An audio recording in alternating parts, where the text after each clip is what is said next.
মাননীয় স্পিকার, আপনাকে ধন্যবাদ। মাননীয় স্পিকার, আপনার মাধ্যমে মাননীয় মন্ত্রী মহোদয়ের কাছে আমার জিজ্ঞাসা, বর্তমানে বাংলাদেশে যে পরিমাণ পেঁয়াজের চাহিদা রয়েছে, আমাদের দেশে কিন্তু সেই পরিমাণ পেঁয়াজ উৎপাদিত হয়, কিন্তু সংরক্ষণের অভাবে আমরা প্রতি বছর 6-7 লক্ষ মেট্রিক টন পেঁয়াজ আমাদের নষ্ট হয়ে যায়।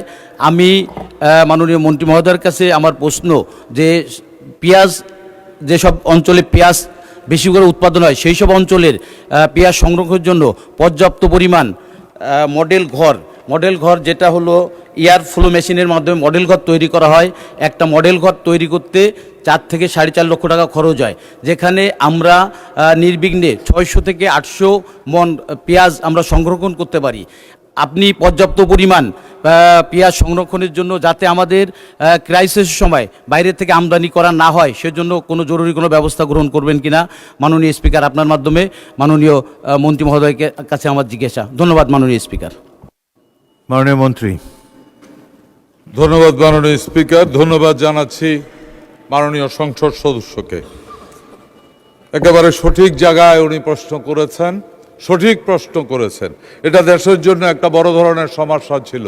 মাননীয় স্পিকারের কথা সত্য, বাংলাদেশে যে পরিমাণ পেঁয়াজ উৎপাদন হয়, বিশেষ করে রাজবাড়ী উপজেলা পেঁয়াজ উৎপাদনের জন্য অত্যন্ত গুরুত্বপূর্ণ একটা জায়গা। যেই পরিমাণ পেঁয়াজ উৎপাদন হয়, এই পেঁয়াজ শুধু সঠিক সংরক্ষণ করতে না পারাতে 25 থেকে 30% পেঁয়াজ নষ্ট হয়ে যায়। এবং এরই মধ্যে আমাদের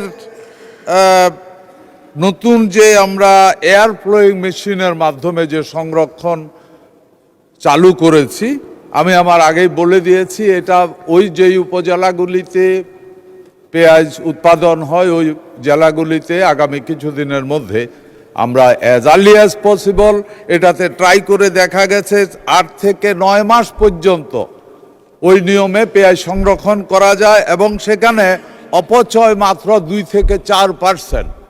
শুধু অপচয়টা যদি রোধ করা যায় তাহলে পেঁয়াজ একেবারে স্বয়ংসম্পূর্ণ হয়ে যাব। আমরা ওই সংরক্ষণের ওই মেশিনগুলি, যা এয়ার ফ্লো মেশিন যেটা, এটা 8 থেকে 10,000 আমরা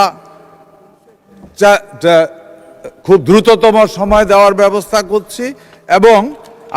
এবং এই মেশিনগুলি আমরা প্রায় 1000 শুধু এই 2-3টা উপজেলাতে আমরা আগামী সিজনে দেওয়ার ব্যবস্থা করার জন্য আমরা চিন্তা ভাবনা করছি। এটা হয়ে গেছে।